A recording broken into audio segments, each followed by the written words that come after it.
What is Guanxi? If you're exploring this blog, you're probably an individual who's come across this term at one point or another. It's very important to Chinese culture in general, but in particular with respect to business and politics. Uh, First, you must know that it's not necessarily networking as we're used to here in America, but rather it's much deeper and it's much more cultural uh, within China, and it has a particular um, taste to it. So we'll be exploring two different aspects of Guanxi, the social and the political, how they connect. But in the infographics, it won't show the connection in a dry and academic way that you're probably used to. Rather, I tried to create an infographic that is a little bit more graphically appealing and hopefully after this video a little bit more concise and clear.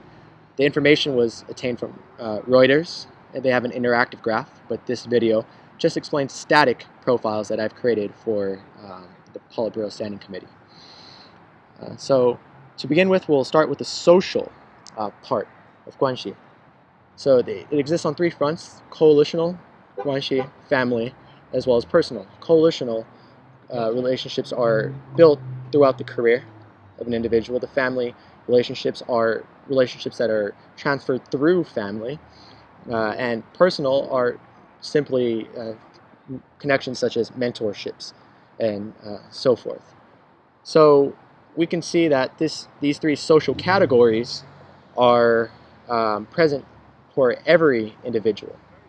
Uh, for the sake of simplicity within this explanation video, we'll just be looking at the connections of Li Keqiang. And he, of course, is a member of the Politburo Central Committee and a very important individual within China. So in the infographic, you'll see a certain number of names associated on each layer. And from those layers, you can see a transition to the political. In the static infographic, you'll see a line connecting them. But here in the video, I'll just place them. And so you can see names have associations with certain groups and certain factions. And from those connections, you can then organize them by their particular rank in government, which you see happening now. Each of the Li Keqiang's Guanxi connections has a particular role to play in either the government, military, or party.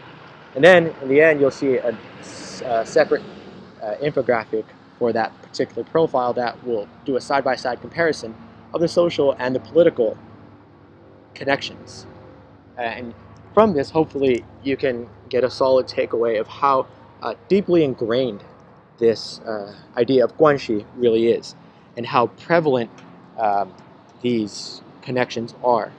You can tell from the sheer frequency with which each of these names occurs within the family, the personal, and the coalitional levels, that knowing an individual is much more deeper within China. It's not just networking for one project or for a proposal or for a certain purpose.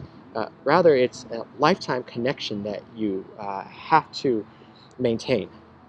And that involves any number of things. But in any case, I guess the takeaway is just that these top powerful leaders are surrounded by individuals that have essentially been there all their life. Whether they're connections that they get from their families, their coalitions, which are the connections they receive from their career, or personal connections, which are just relationships that they spark themselves. Those all translated eventually to their current positions. And you can see from the political side on the left that these relationships have certain expectations that relate to certain parts of the government. And so it's a very, very interconnected China. But this is I guess, simplification of what would otherwise be a very, very difficult task to grasp, or concept to grasp.